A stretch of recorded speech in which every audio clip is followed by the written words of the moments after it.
Hello anybody, and welcome back to Let's Play Mario & Luigi Superstar Saga. I'm Mr. Devious, or just Deeb, and in the last episode, we got and explored most of Chucklehuck Woods. We got 2 of the Chuckola Fruit that we need to get past Chuckle Root over there, and in this episode, we are going to get that last fruit, and then hopefully get past him. So, in case you didn't look at the map, we already went down this way for the... In case you didn't look at the map. I didn't look at the map, so basically we got 2 of the Chuckola Fruits in the last episode, and they were to the right areas. Now that we're on the far left path, we're gonna go down this way, and oh! I am the granddaughter of the great Chuckle Root. This is my room, and may I say, how dare you enter a woman's room uninvited? Well, since you're here, I'll share my secret with you. Have you noticed the spots on the ground that look like this? These are spots where beans lie buried in the ground. If the green one digs beneath the earth, the beans will pop out of the spot on the ground. There are a total of 5 beans hidden here. Find all 5 and I will open up the door ahead. So in case you were, blind and didn't think to push Luigi under the ground to get these spots that are pretty obvious. I mean, if you just thought that was aesthetic choice and didn't think to tunnel Luigi under, the game pretty much just assumes, well, maybe you didn't, and just flat out tells you, hey, there are X's that you can get. So here's the last bean. We just gotta get all 5 of them. And then I think we gotta go talk to her again. You found all 5. You have done very well. If you find marks like these on the ground, dig immediately. I don't even know what I'm doing with that voice. Goodbye, Chuckle Root's granddaughter. Good night. Thank you, I guess. So coming down here, this is actually a fairly short section, and see, we already have the red Chuckle Fruit all the way over there. And, oh my. Well, how are we gonna get in there? We're gonna be rude. I mean, it only looks like a Wiggler. Nothing bad has ever come from jumping on Wiggler. We're coming down here real quick to get a bean that's slightly hidden. There. Nice, tricky hiding. Now we're gonna jump back up. So yeah, surely there were no consequences for that action. We just pushed that guy out of the way. But since this is a micro hole, we go in there and... Mario is scared. Uh-oh. Well, you guys kind of deserve this. And Mario instantly returns to normal size. And we have a boss. A Wiggler! And he's mad. So, if you jump on the Wiggler, this is Wiggler. If you jump on his head, nothing. He just gets mad. He also does this stomp attack that sends a nearly invisible wave through the earth that's kind of hard to see. He will charge at you also on his turn. I think he gets 2 attacks. Now here's the trick with this boss.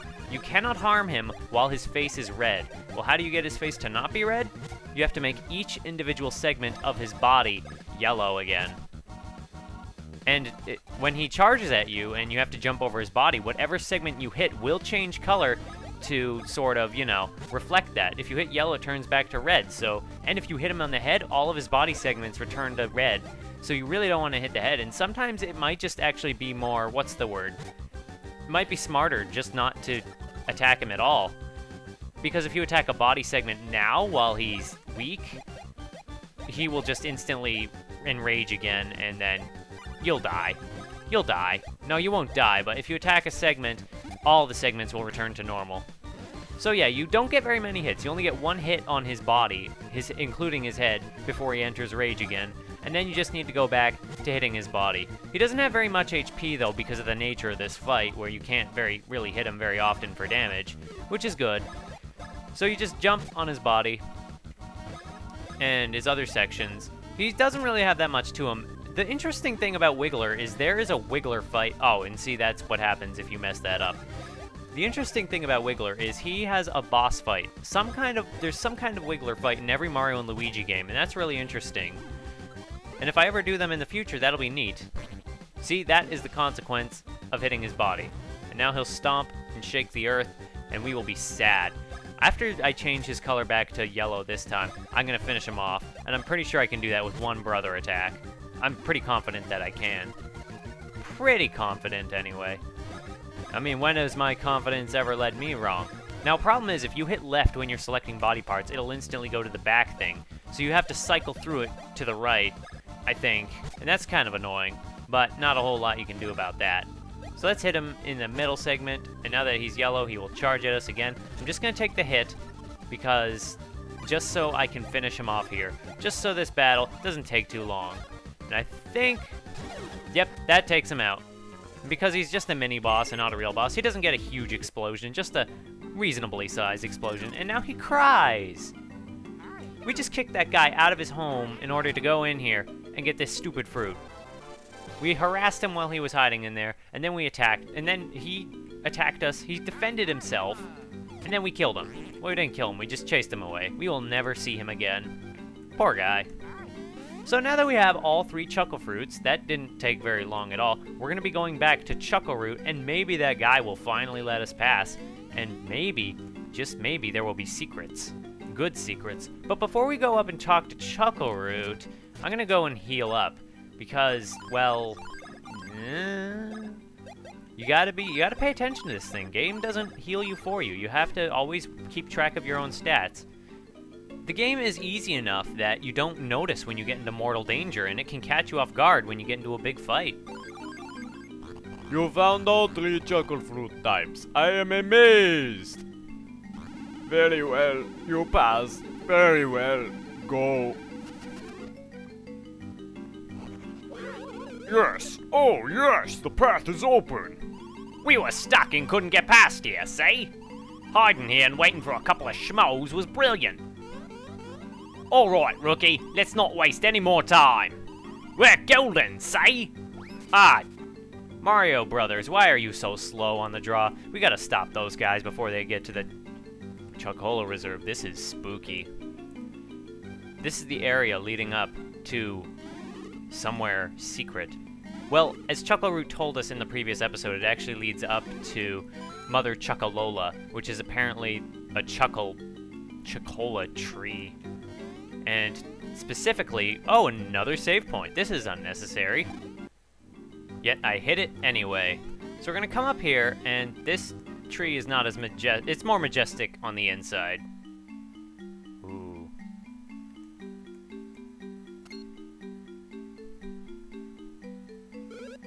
What do idiots drink? Soda. What do sodas call their dads? Pop. A hippie's favorite soda? Granola Cola. My name is Bubbles. I built Chateau de Chocolat, and I founded Chuckola Cola Inc. And I am the ultimate comedian with the laughing and the chortling and the har har har! Yes, monsieurs.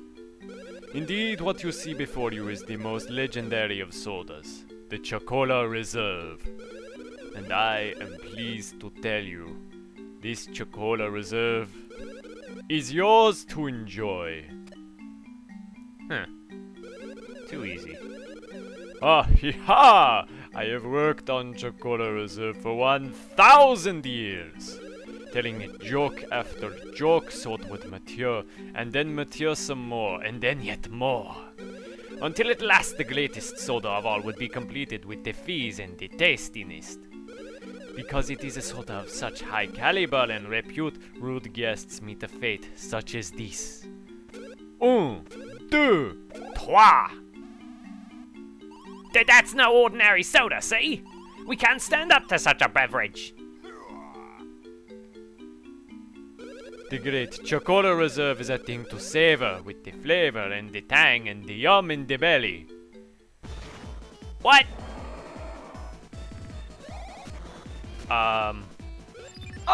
It is wonderful. So wonderful. The great soda shines. However, that was not the only hidden soda power that my jokes have bred over these 1,000 years. Now I insist you fully experience the texture, taste, and aroma of Chuckola Reserve. Bon appetit! Second boss fight. This is the Chuckolator. This is soda incarnate, or wine incarnate, the Chuckolator. If we jump on his head, it does very little damage at all. If we use our hammer, he will block it with his barrel / shield, but that is what we want to do. Even though you think he's shielding, that's not good, but that's actually what you want to do. So he's going to use his soda sword and make slime paths along the ground. You just want to hit those. Interesting thing about this guy, it kind of reminds me of something I said in an earlier episode. They should make some Chuckola Cola entirely out of puns. Yep, that's right. That is right. I was prophetic. And now he spawns a gun. Why does he have a gun? Now, you might think that just because he has a gun, you can jump on his head or whatever, or that he won't block with his shield, but if you go over here, boom. And now that gets rid of his shield. And that means he has both of his arms available. When he tilts his arm cannon, you can kind of tell who he's aiming at just by looking at it, but that's actually a much harder to dodge attack than it looks. And the interesting thing about the Chuckolator is this is the first boss that I died to in my first play of this game. So let's just bash into him, start bashing into him with the brothers' attacks, because I don't want to give this guy too much of a chance.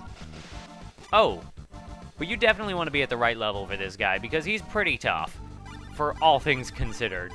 Even though it's kind of a joke, like, it's wine monster, whatever. No, this guy is dangerous, and I keep messing up the brothers' moves, and that's not good, because I am going to die if I keep doing that. So we bash him in the head again, and now he's going to come back and return with attacks with his weapons of mass wine. He does have a lot of HP. I think he has somewhere in the range of like 300 HP, so there's no shame in using the brothers' attacks here. Even though I was kind of worried about being a little overpowered for this section, I think I've laid back on the enemy killing enough that I can use these attacks without nailing him down too much. And he's going to use that move again, and I really suck at the timing on that. It's just a pretty hard move to dodge, but I admit I just never, ever could get the timing on that down. And it is true that Mario and Luigi do have slightly different timings for their individual attacks. Now when he gets like this, he gets all... I don't know, he's flat. He's gone flat. But what the... What do sheep count to sleep?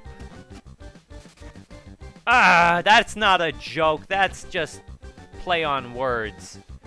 So yeah, when he gets to his critical phase, and you know that's his critical phase, Bubbles will come and start telling him jokes and recovering him back to normal. At this point, just lay into him, because it was actually around this phase that I lost when I first played this game. So he's going to go back to normal, and I want him to do his other attack that he does when he's in this phase, where he just kind of tries and rams into you. He's kind of not very effective in this phase. So you know what? I think that this has gone on long enough. Goodbye, Chuckolator. That was some delicious Chuckola Cola. And we level up. That's a good way to end off this section of the game. That actually wraps up Chucklehuck Woods. Alright, now that we've leveled up, we're going to put some points into something. More stash points. More stashes.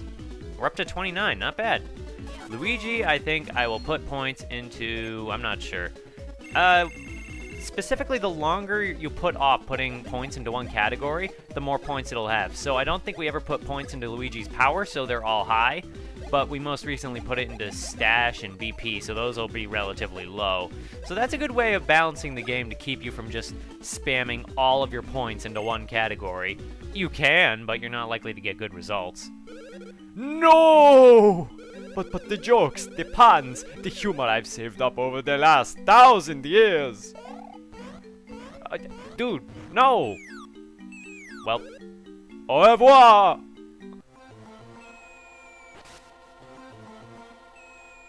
No, Mario! Drinking is bad. Here's Luigi. All on his own yet again. We can't go down here, so now we actually get a little solo section with Luigi. So, first we're going to save, as per usual. We're going to head up this way, and there are blocks to smash for no apparent reason than to give you a shortcut. And we do have enemies. You do fight enemies as Luigi here, unless you want to dodge them. If you want to experience what this game is like when you're just one brother in combat, which doesn't really happen very often. I mean, there's only two, but then Luigi is only, you know, He doesn't have as much attack as Mario. He can tank hits, but, you know, he's definitely not as equipped to... Oh, and then he gets a lucky hit. He's not equipped to necessarily deal with fights on his own. Although this will be interesting later in the game. I'm not spoiling anything. It'll be interesting. And I got 2 lucky hits in a row. Very nice. So that takes care of those Chuck guys. But I'm gonna be avoiding fights with Luigi because I never like to have one brother out-level the other and start, you know, out-experiencing them. Plus, it's just dangerous to fight with one brother because if they die, that's it. If they get stunned, locked into death, that's pretty much it. You can't use a 1-up if you don't have a brother available to heal. And we haven't seen that yet, but I'm pretty sure we will at one point when the enemies start doing extra amounts of damage. However, it is worth noting that you do want to get everything you see around this area your first time here, because once you leave this area, you can never come back. I mean, you can visit Chucklehuck Woods again, but if you go back to where the Chuckolator was, you can't drop through the floor to this section because there's no way out. And hey, Mario is stuck inside. Au revoir, Luigi. And we go down. I'm not sure how the world interconnects like this, and wow. Now that's what I call streamlining. Well, look at this. A very Mario-esque fellow, and some other guy. What? What is it? Mario's gut is filled to the brim with Chuckola Reserve. It's sloshing around his insides. Gross. That's terrible and sort of disgusting. We must contact Lady Lima immediately. Contact. By the way, what's Chuckola Reserve? Shh, I have no idea. Ha ha ha. And now we're actually in the throne room with the Queen Bean, the afflicted Queen Bean. And now Queen Bean has been in a deep sleep, just as you see her now. Did you truly obtain some of the legendary Chuckola Reserve? It's time to be disgusting. And spit it out, Mario. Spit it all out. Oh, Luigi's a coward. There's the belly black worm. Get out of here, you.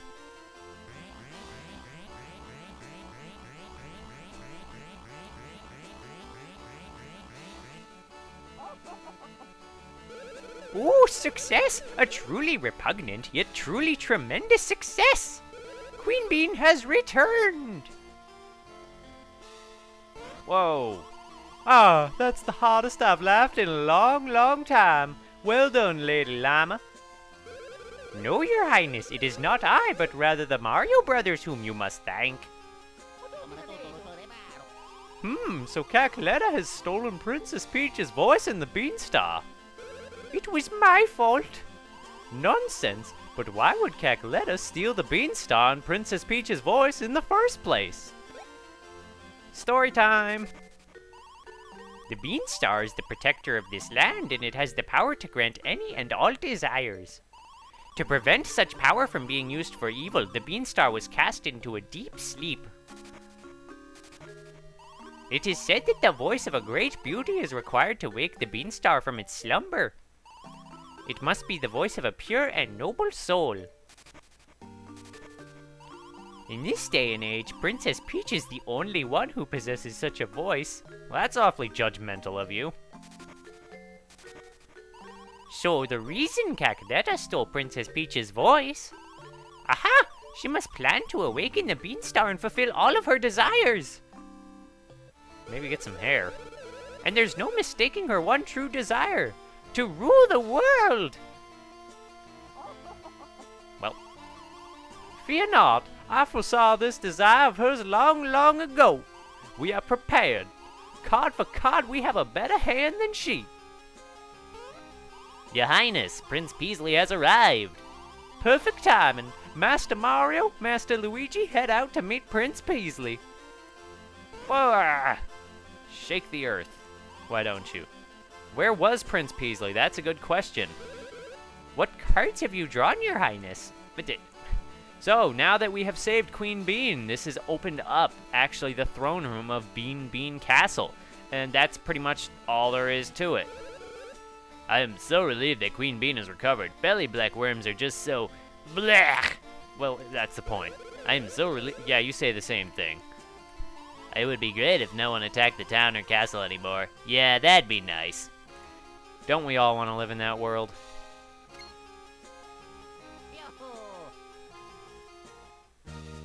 Ah! Cheers to Red and Greeny. Thank you for your help earlier. Yes, thanks to you, my secret mission is about to pay off.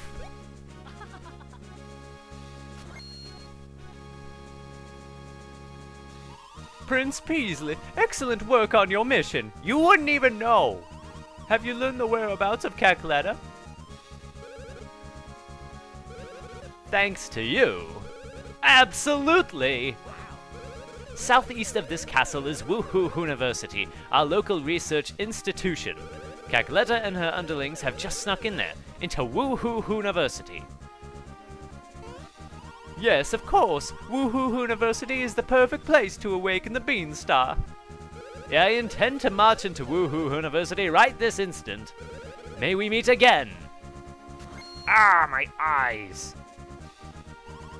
Master Mario, Master Luigi, this may be your chance to recover Princess Peach's voice. I shall inform the locals that you are to be allowed passage on the road to Woohoo University. Good lordy. Well, that was a thing that happened. So, I know we didn't do a whole lot this episode, but we just discovered that Chuckola has gone all the way down to Woohoo University, and that's the next dungeon in the game. So, okay, I'm just editing my ending a little bit so it's shorter. We beat 2 bosses, we saved Queen Bean, and in the next episode we're gonna go to explore Bean Castle Town and the world. In the meantime, though, we are going to save, and if you want to see Castle Town, Bean, and then the path to Woohoo University, I'll have to see you in the next one. Okay, goodbye.